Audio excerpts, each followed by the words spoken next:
So we are continuing on with Chapter 1, Part 2. We just finished page 10, and we are now continuing on to page 11. Predict the scene.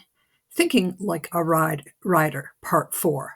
You're going too fast and forget to watch the traffic lights at the next intersection. Suddenly, you're almost at the intersection and the light has turned yellow. What choice would you make next time? First one on the left, predict the scene well ahead. That light could change yellow soon.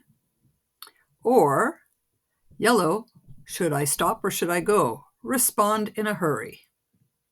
Sidebar, think about, can you predict how sharp a curve is? Can you tell if a green light is about to change? Can you tell if a driver is thinking of changing lanes? Being able to predict the riding environment will help you make the right decisions. You need to be aware that all of the clues in the riding environment, in this case, the stale green light and the car on the right, riding at an appropriate speed and scanning the road ahead of you allows you to predict the scene. Think for yourself. Think like a rider, Part 5. There's one more intersection before the dentist's office. You have to turn left and there isn't a turning lane to help you. You become frustrated as you wait for your turn. Cars are lined up and the driver immediately behind you honks. You can see a turning space but hesitate. Is the guide wide enough for you to turn safely? What's the choice that you would make? On the left, wait until you feel there's a safe gap. I'll wait until I decide it's safe to turn. Or on the right, turn to satisfy the driver behind you. All right, I'll go.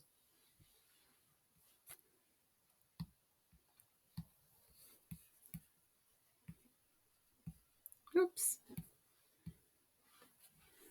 Another part of making good choices is to know yourself and understand the things that can influence your riding. Pressure from other road users. At times, you feel the pressure from drivers or other riders, and you'll have to decide what to do. How will you react to someone who is tailgating or honking at you? Influences from peers. Other people can influence your riding. Your friends may pressure you to ride beyond your abilities. You may think that fast starts will impress them. Making tough decisions can sometimes lead to uncomfortable situations. How can you deal with this? Influences from the media. Riding has a special mystique. Riding has a special mystique in our culture. Think about the bike ads and the movies you've seen. How are riders portrayed? What type of riding do these images encourage? Will you base your riding decisions on safety or will you let other influences pressure you? Read Chapter 8, Personal Strategies, for ways to handle difficult situations. Take responsibility.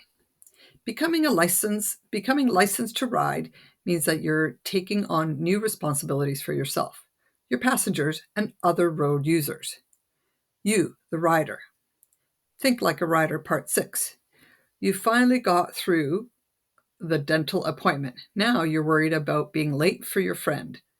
Just as you round a curve, you see a big semi-trailer. It's going pretty slowly. You're nervous about passing. You haven't been riding for long. But if you don't pass, you're going to be late. What choice would you make? On the left, push your limits and pass. Or on the right, accept your limits and stay behind. You need to know and accept the limits of your riding skills. You also need to accept the limits of your motorcycle and the road conditions. Will you take responsibility for developing your riding skills so that you can ensure your own safety? Think like a rider, Part 7. Your passengers. You meet your friend at a cafe and have a great time together.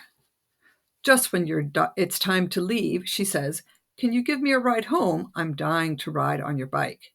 She doesn't have a helmet, but it's only a couple of blocks to her apartment.